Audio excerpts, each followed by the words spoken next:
Do you think he will sign? Asked Ivy, as she followed Papa up and down row after row of orange trees. He was marking each trunk with different colored stripes of cloth. Yellow if they needed to be pruned, green if they needed to be treated for leaf curl, red if they should be removed altogether. We will find out 1 week from today Sunday, said Papa. He has only a 3-day leave. First, he will travel to the camp in Arizona to meet his father. Then, he will take the bus here to meet with me. He will arrive in the morning, spend a few hours, and I will take him back to the bus in the afternoon. Papa and Ivy got in the truck and drove to the outer groves, where Papa studied the irrigation pumps and the moats and pipes leading to the fields. He pulled oranges from trees, peeled them, and ate them a bite, then handed the rest to Ivy to sample. While he made notes about their sweetness or juiciness, they will be ready to harvest in a few months or so. Then I can sell them. She was excited to start and hoped Susan's parents had said she could help. Ivy looked around at the acres and acres of trees. Who will help when it's time to pick? That is a problem. I will talk with Kenneth about this. I know one farmer in San Bernardino who might loan me some workers.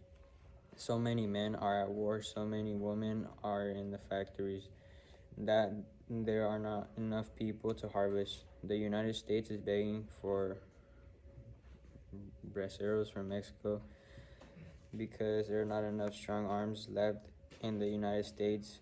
But if they had not put Mr. Yamamoto's and all his Japanese workers in the camp, yes, Ivy, you are thinking the same as me, then we would not be begging for braceros. They climbed back into the truck and they rambled through the grove of the road.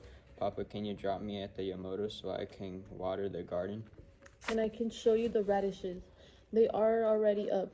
Papa turned the truck at the stand and headed down the drive. Closer to the house, he leaned forward, peering out the dusty windshield. What is it? She asked. He turned off the motor, reached for Ivy's hand, and helped her across the seat. I'm not sure. Stay close to me. They took a few steps toward the house, and Ivy sucked in her breath. The front flower beds had been trampled, the irises pulled from the ground and thrown at the house, leaving splats of dirt. The porch was now littered with dirt clods and would-be irises.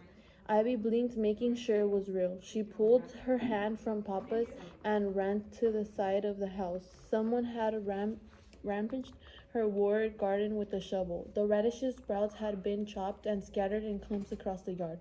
The furrows had been flattened. She felt her throat tighten. Papa, all my work. He came up behind her and put her hand on her shoulder. Ivy Maria, I am so sorry. She ran to the shed. The window was broken. The seedlings no longer on the sill. Papa unlocked the door inside the clay pots and lay shattered on the ground. Among shards of glass, Ivy felt as if someone punched her in the stomach. All her hard work had been ruined as Papa handed her toward the truck and she saw what had been scrawled in red on the newly painted back door. Jap spies don't come back. Who would do such a thing, Mr. Ward? I don't I don't want you coming here alone anymore, said Papa. For your safety, Ivy Maria. But I have to clean it up for Kenny. If he saw this destruction, surely he wouldn't sign the papers with Papa. No, Ivy, not today. We will wait until right before Kenneth Yamamoto arrives. So whoever did this does not have time to do it again. But the seedlings, the radishes. I know, said Papa. I will explain everything to him. Something big and fierce rose up inside Ivy. What is wrong with people, Papa? Why is someone doing this? And why doesn't anyone stop them? Their hearts hurt. People who used to be friends are no longer friends. Neighbors are not neighbors. During a war, people feel they must blame and take sides. Heart grows smaller. Mama says hearts are bigger than we think. Angry tears streamed down her cheeks. Papa put his arm around her.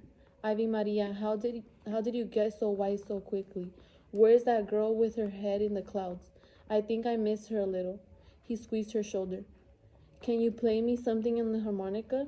That song you were going to play on the radio, perhaps. Your solo.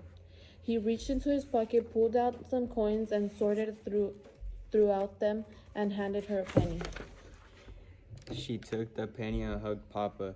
As they walked to their truck and all the way home, Ivy struggled to catch her breath, still choked by indignation as she played a halting America the Beautiful.